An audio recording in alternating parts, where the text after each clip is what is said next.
Un joven, una carretera rural y una llamada que dura 47 minutos.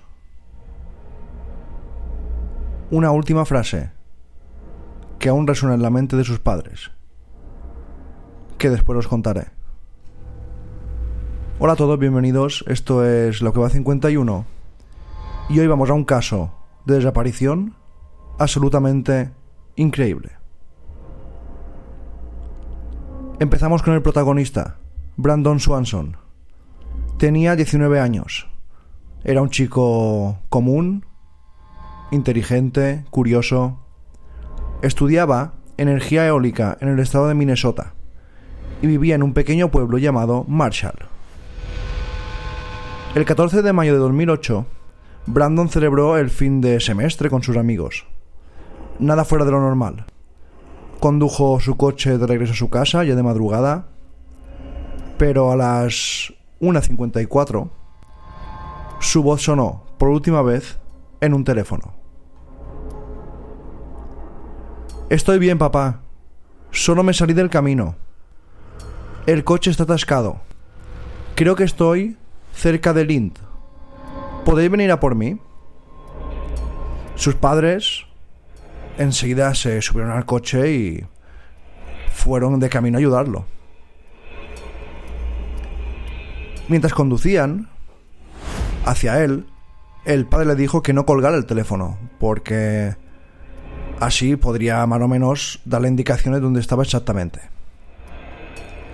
Su padre hablaba con él, intentaba tranquilizarlo y, como he dicho, localizarlo.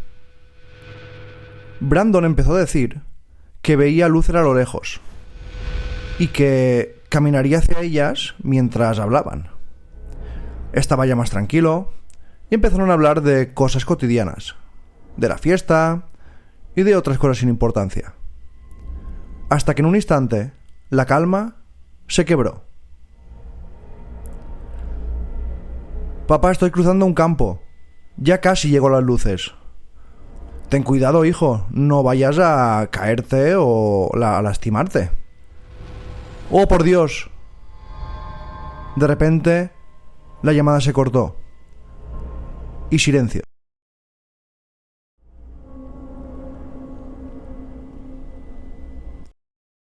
Su padre lo volvió a llamar, una y otra vez. El teléfono sonaba, pero Brandon nunca volvió a responder.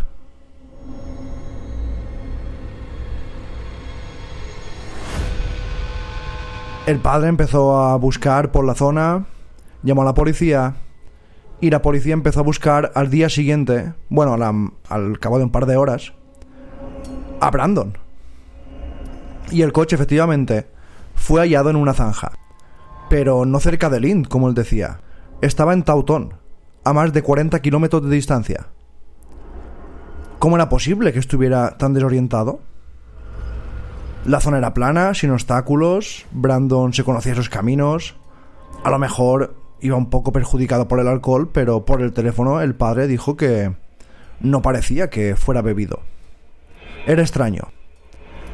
Llegaron los perros rastreadores y siguieron su recorrido durante varios kilómetros a pie.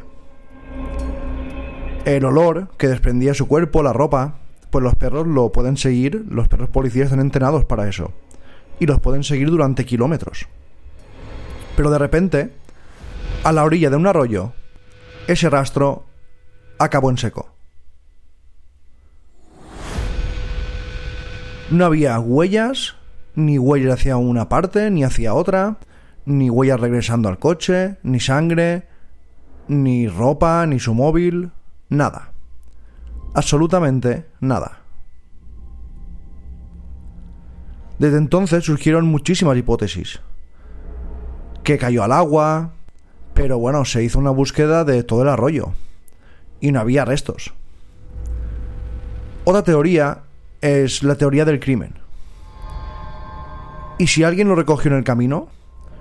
Esas luces que él veía a lo lejos, ¿y si un coche lo subió? Pero no había actividad en su tarjeta bancaria. Tampoco había cámaras porque era un tramo rural. Y tampoco no había absolutamente ninguna pista que indicara que algún coche se hubiera parado por ahí. Y después está la teoría paranormal. Algunos creen que hay un fenómeno extraño en esa región, lo llaman el Triángulo del Silencio, y es que en esa zona mucha gente desaparece sin dejar rastro. Es como si la tierra se los tragara. Y claro, el caso empezó a ser absolutamente imposible, demencial para los investigadores. Porque no es que desapareciera de repente sin que nadie supiera nada, es que está hablando por teléfono con su padre todo el camino y dijo que vio unas luces, se acercó y ahí es cuando zasca, se para la comunicación. Los padres cada año en esa misma fecha encienden el móvil de Brandon, porque al final lo encontraron el móvil tirado por al lado de la zanja, pero no había signos de, como he dicho, ni de sangre, ni huellas, ni absolutamente nada.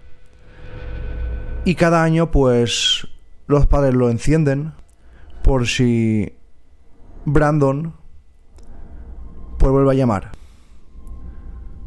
Sus padres se han quedado con eso en la cabeza, con esa última llamada, con ese último grito desgarrador.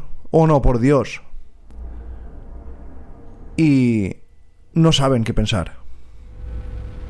El caso sigue abierto. No hay cuerpo, no hay conclusiones. Solo una familia que se aferra a esta última llamada, que nunca debió terminar así. 3 palabras, una noche y un joven que jamás volvió. Hay desapariciones que son absolutamente increíbles, inquietantes.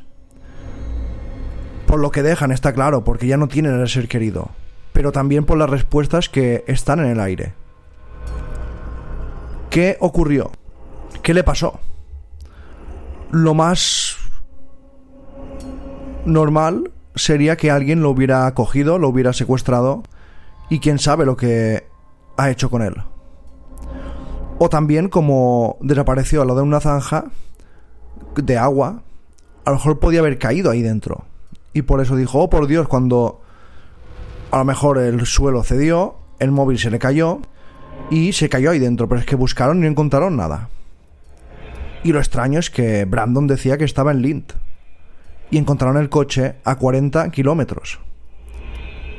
Es como si se hubiera desorientado, como si el coche se hubiera movido de sitio. Y es que no cuadra absolutamente nada. Y además estaba tranquilo, estaba contento hablando con el padre. Y solo el dato ese perturbador de que había unas luces a lo lejos y empezó a ir hacia ellas. El caso tiene pinta, a nosotros que nos gustan los temas paranormales y a vosotros, los seguidores del Cabo 51, no sé qué pensáis, pero para mí tiene pinta de abducción. Unas luces, un tiempo, un coche movido de sitio a 40 kilómetros, de orientación espacial,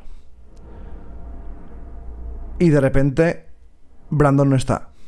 Y no hay huellas. Eso es lo increíble, que los perros siguieron el rastro del olor y se paran en un punto concreto y no hay más huellas. Y encima esa zanja, esa zona era un poco húmeda. Tendría que haber huellas, tendría que haber algo más. Las llaves del coche, ropa, un zapato, lo que sea. Pues no había absolutamente nada. Desapareció de repente, en medio de la nada, en un segundo, mientras estaba hablando con su padre. ¿Qué le ocurrió a Brandon? No se sabe, pero es uno de los casos de desaparición más increíbles, inverosímiles, inquietantes que yo he escuchado.